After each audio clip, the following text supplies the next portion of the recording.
Sa nakaraan ng ating video, ay ginamit nga ng Inner Demon ang nakatago niyang kapangyarihan, upang balutin ng dilim ang lawak na 10 kilometro, sa pagnanais na hanapin ang mga kaluluwa nila Yu Fuyao at Qing Kong. Pero matapos nga itong makita ng ating bida, ay biglang nagdilim ang kanyang muka, at agad na napapatanong kung ano umano ang nangyayari. Bukod doon ay napapatanong nga din siya, kung ito daw ba ay kagagawa ng Inner Demon, o ng kanyang kapatid na si Xiaoyu, dahil ang celestial phenomenon nga daw na ito, ay katulad ng nakita niya matapos mag-breakthrough sa B-rank si Xiaoyu. Habang ang Inner Demon naman, ay muling ginamit ang kanyang kapangyarihan, o Dark Chart, upang hanapin ang kaluluwa ni Qing Kong at Yu Fuyao, at agad na din niyang pinagapang ang kanyang abilidad sa mga kalapit na lugar, hanggang sa makita nga niya ang katawan ni Qing Kong, at agad niyang hinatak ang kaluluwa nito.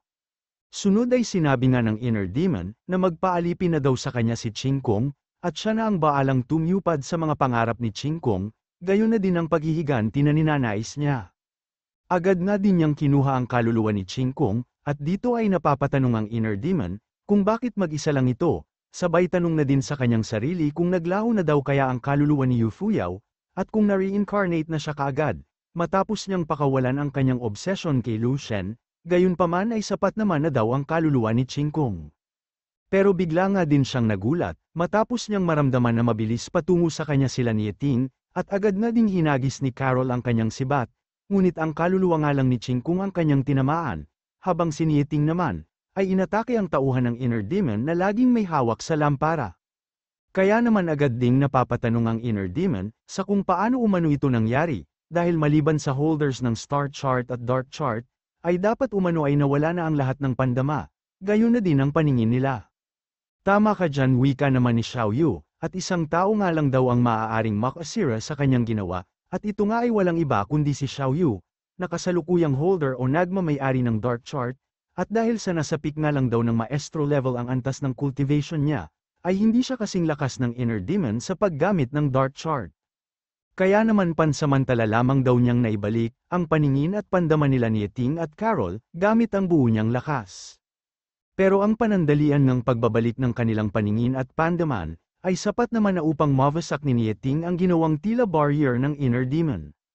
Pero sayang nga daw dahil hindi na ibalik ni Xiaoyu ang lahat, dahil kung hindi ay siguradong hindi siya sumablay sa ginawa niyang pag-atake, kung saan ay hindi na mahahagis ng tauhan ng Inner Demon ang lampara.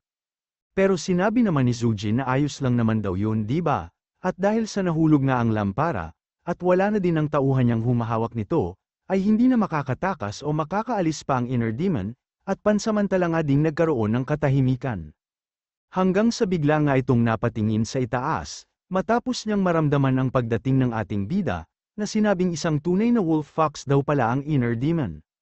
Pero dahil sa wala na nga daw tauhan ng Inner Demon, upang tulungan siyang makagalaw, ay tila isang bibi na nga lang daw ang Inner Demon, na nakaupo kasama ng kanyang bronze lamp o lampara, sabay sabi na teka lang umano, dahil hindi nga daw pala buhay ang Inner Demon. Gayunpaman ay nakuha pa din namang tumawa ng Inner Demon, at sinabing ang lampara nga daw ang talagang kainaan niya, pero hindi naman daw magiging madali o hindi naman madaling sirain ito. Pero ayon nga daw kay Lei Xiang, ay hindi nakakaapekto o hindi naaapektuhan ang lakas at cultivation level niya sa lampara, dahil ang lampara nga daw ay pinapangalagaan lamang ang kanyang kaluluwa. Sunod ay sinabi nga ni Shu, na ang lampara umano ay may sariling small world, at ang kaluluwa nga sa lampara, ay malayang nakakagalaw sa lawak na 5 metro, sa loob at labas ng lampara. At kung hindi nga daw nila masisira ang lampara, ay may ibang paraan pa naman, tulad na lang ng pagpapababa sa cultivation level ng kaluluwa, na nasa lampara. Pero bigla namang nangiti ang Inner Demon, at sinabi nga nito, na hindi na kailangang banggitin pa ng ating bida ang ibang paraan, dahil ang kapangyarihan nga daw ng lampara, ay nakadepende sa kanyang small world, o cultivation level. At dahil sa nasa two worlds realm nga daw ang Inner Demon, ay two worlds realm din ang antas ng small world ng lampara, sabay tanong kung ano sa tingin nila ang mangyayari, pag biglang nasira ang lampara, at sinabayan niya ito ng pagpapakawala sa lahat ng kanyang kapangyarihan, at sa pamamagitan ng kanyang law ay pasasabugin niya ang kanyang small world. Sunod ay tinanong nga ng Inner Demon ang ating bida, kung naramdaman naman siguro niya ang matinding kapangyarihan ng Two Worlds Realm, matapos siyang makipaglaban kay Yu Fuyao at Qing Kong. Sabay sabi na ang naramdaman niyang tindi ng kapangyarihan ng Two Worlds Realm, ay katiting lamang umano ng tunay na lakas ng mga Two Worlds Realms, at dahil sa matagal at matinding labanan nga daw kasi, ay unti-unti nang nauubos ang kanilang superpowers.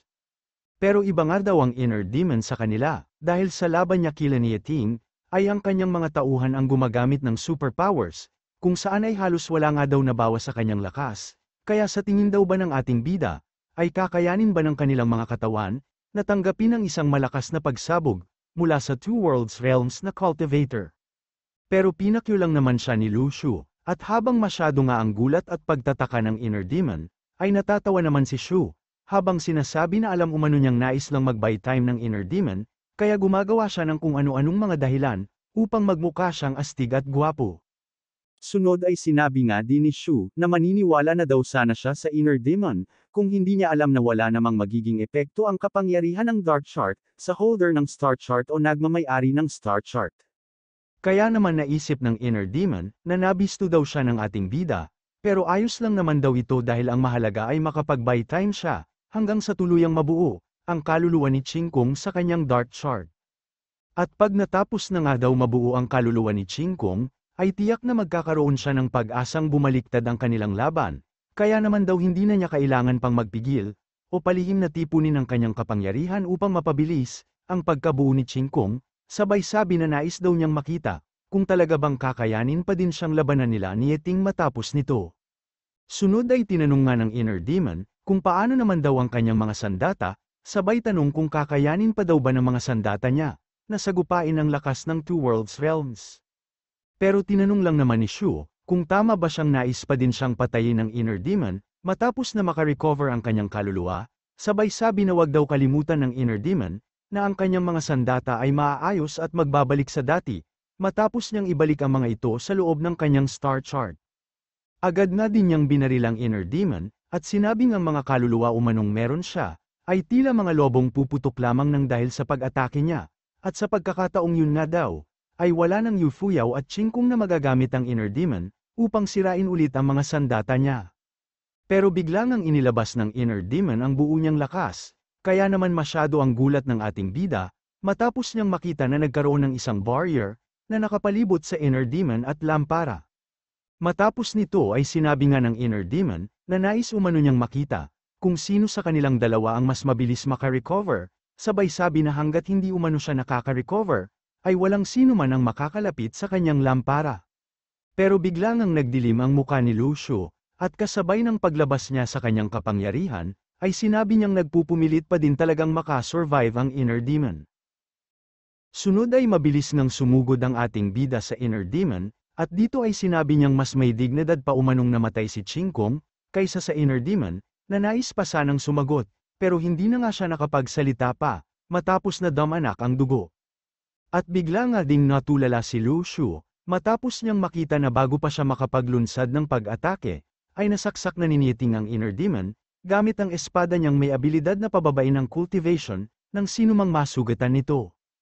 At habang nakabaon nga ang espada ni Yeting sa inner demon, ay sinabi niyang masyado daw silang madaldal ni Lu Shu, at sa paghugot nga niya ng kanyang espada, ay nagtalsikan ang mga dugo mula sa inner demon, kasabay din ang pagsusuka niya ng dugo. Pero may dugo nga ba talaga ang kaluluwa? Sunod ay masyado nga ang galit ni Shu kay ni Yeting, dahil siya umano dapat ang naglunsad ng pag-atake sa inner demon, bukod doon ay dapat binigay daw ni Yeting ang espada niya kay Lu Shu, gayon na din ang pagkakataon upang patayin ito, at dapat nga din daw ay hindi siya nang aagaw ng papatayin, pero sinabi lang naman ni Yeting, na nasa digmaan sila. At habang nanginginig nga ang tinig ng inner demon, ay sinabi niyang hindi niya alam, kung paanong nakapagdulot ng pinsala ang espada ni Yeting sa kanya, pero kung sa tingin nga daw nila, ay mamamatay siya ng dahil lamang sa isang pag-atake, ay nagkakamali sila ng inaakala. At mabilis nga din siyang nagtungo kay Yeting upang umatake, habang sinasabi na ang laban umano nila ni Lu Shu, ay sa pagitan ng masters ng Star Chart, kaya ang mga tulad ni Yeting na isang mortal mula sa ancestral land, ay hindi umano dapat na nakikialam. Pero matapos ngang umatake ang inner demon, ay mabilis namang napigilan at nahawakan ni Yeting ang kanyang kamay. Kaya naman biglang nanlaki ang mga mata ng inner demon, habang napapatanong sa kanyang sarili, kung paano daw siya napigilan ni Yeting, sabay tanong na din kung isang maestro level lang ba talaga siya. Sunod ay na-realize nga din niya, na kami na umano ang kanyang kapangyarihan, at ang itim na espada nga daw ni Nieting, ay hindi lang basta tumago sa kanyang depensa, kundi nakapagdulot din ng malubhang pinsala sa kanya. Sunod ay naisip nga din ito na isa lamang siyang kaluluwa, at ang small world nga niya bilang two worlds realms, ay nasa loob umano ng lampara, kaya naman hindi na protektahan nito ang kanyang katawan. At dahil sa nawala na ang abilidad niya sa paggamit ng law, ay hindi na niya maprotektahan pa ang kanyang sarili, at ang kanyang kapangyarihan, ay malaki din umano ang binaba, at ang kinakatakot nga daw niya pag nagpatuloy ito, ay maaari siyang mapatay ni Lu Shu.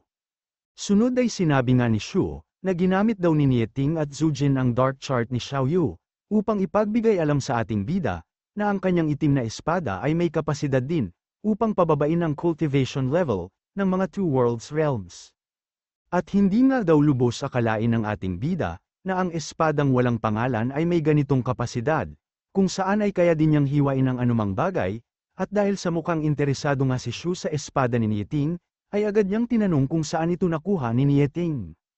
At sinabi nga ni Nieting na nagmula umano ang kanyang espada, sa puno ng walnut na tinanim ng mga ninuno ni Zujin, at nandun nga din daw ang ating bida, nang makuha niya ang espada mula sa walnut.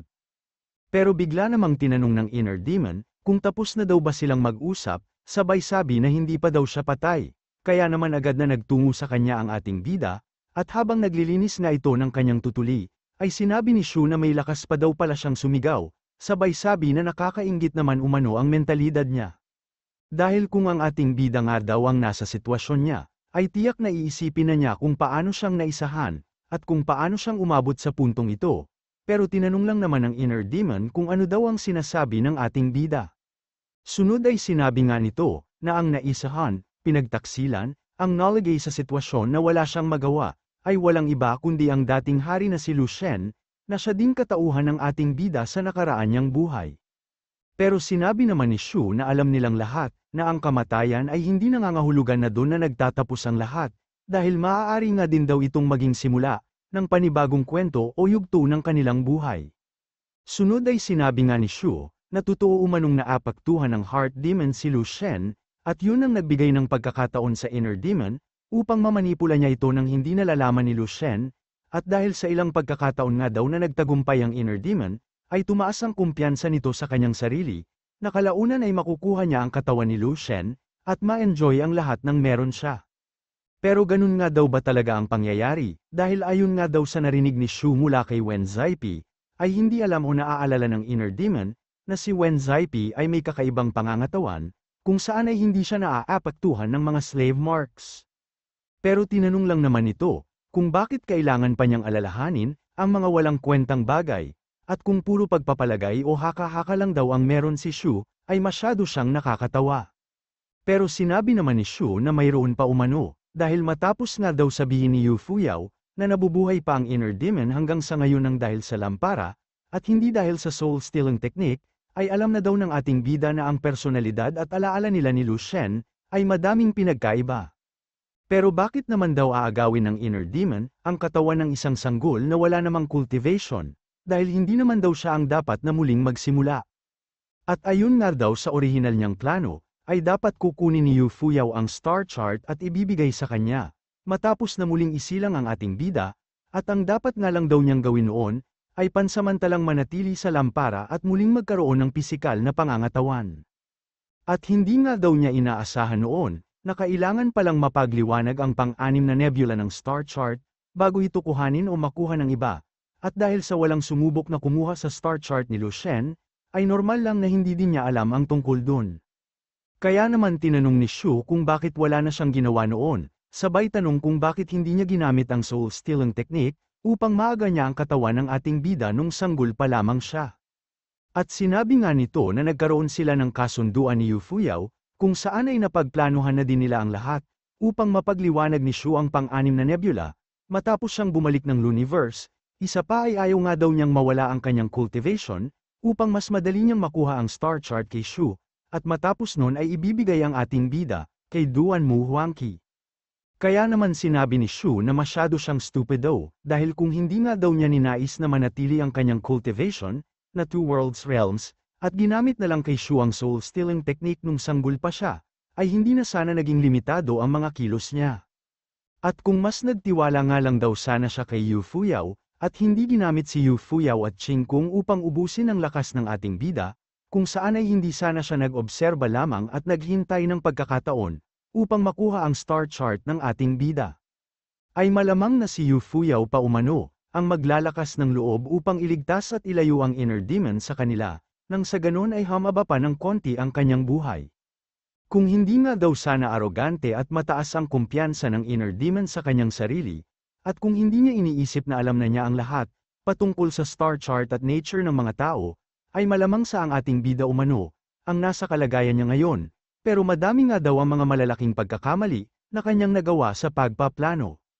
Sunod ay sinabi nga ni Shu, na namatay ang dating hari na si Lu Shen, nang dahil sa pagiging arogante at mapagduda niya, at dahil na din sa hindi niya sinasabi ang lahat sa iba, kaya naman matapos siyang maimpluwensyahan ng kanyang sariling kadiliman, ay naunawaan daw ni Lu Shen ang lahat ng mga pagkakamali niya. Kaya naman bago mamatay si Lu Shen, ay pinagplanuhan na niya ang lahat, at dahil nasa inner demon niya ang mga pag-uugaling yun, ay sinigurado daw ni Lu Shen, na muling gagawin ng inner demon ang naging pagkakamali niya noon. At yun nga din daw ang dahilan, kung bakit iniwan ni Lu Shen ang lampara ni Li Shang sa nakaraang ruin, gayon na din si Kung Ming na naging kabayo, nakatuklas sa soul-stealing technique, at hindi nga din daw sila kinonsidera ni Lu Shen bilang guardian ng ruins, dahil ang mga abilidad na mayroon sila, ay magiging mapanganib pag natuklasan ng iba. Sunod ay sinabi nga ni Shu, na hindi iniisip ni Lu Shen na isang banta ang inner demon, dahil para kay Lu Shen, ay isa lamang siyang pathetic na clown, at mula pa umano ng simula, ay alam na ni Lu Shen na hindi magtatagumpay ang inner demon, sa mga plano niya. Kaya naman habang patuloy na nasisira ang kanyang cultivation, ay masyado nga ang gigil at galit niya sa ating bida, at agad na din siyang naglunsad ng pag-atake kay Shu. At dito nga ay sinabi din ng inner demon, na sa nakaraang buhay ni Lu Shu ay napatay niya ito, kaya bakit naman daw siya makikinig sa sinasabi, ng isang talunan na tulad ng ating bida, isa pa ay minsan na nga daw natalo sa kanya si Lu Shen, kaya muli ay matatalo din sa kanya ang ating bida, at agad na ding sumunod si Nie Ting. Pero sinabi lang naman ni Shu, na ang isang Dragon Slayer umano ay naapektuhan ng inner demon niya, kaya naging isa din siyang dragon, at bandang huli ay namatay nga daw siya, pero hindi nga daw ibig sabihin nun, na pwede na nilang ipagkaila ang kaalaman niya. Dahil ginamit nga daw niya ang kanyang kamatayan, upang sabihin sa kanyang reincarnation, kung paano siya magkakaroon ng mas maganda at maayos na buhay. Sunod ay mabilis ngang nagtungo sa kanyang harapan si Nie Ting, pero bago pa nga umabot ang kanyang mga kamay kay Nie Ting, ay bigla naman na siyang napatigil, at ito nga ay dahil sa limitado lamang ang distansya, na maaari niyang ilayo mula sa lampara. At ayun nga sa ating bida, ay nga at walang magagawa ang inner demon sa kanya, dahil bigla ngang hinigop pabalik ng lampara ang kanyang kaluluwa, o ang inner demon. At sa pagbagsak nga ng lampara, ay sinabi ni Shu na malamang sa hindi naaalala ng inner demon si Li Shang, na pinapangalagaan din ng lampara ang kanyang kaluluwa. Sunod ay sinabi nga ni Shu, na kung sakali umanong magkaroon ng pinsala ang kaluluwa sa loob ng lampara, at pag bumaba ang cultivation ng kaluluwa, ay makakaharap niya ang buhay at kamatayan na sitwasyon, dahil ang lampara nga daw ay may recycling mechanism. Agad nga ding nilagay ni Shu ang lampara sa kanyang mountain and river seal, kaya naman tinanong ni Nie Ting, kung nais daw bang panatilihin ni Shu ang inner demon sa lampara, pero sinabi lang naman ni Shu, na kung sakaling naisin pa niyang pataasin ang kanyang cultivation, ay maaaring kailanganin niya ito sa hinaharap.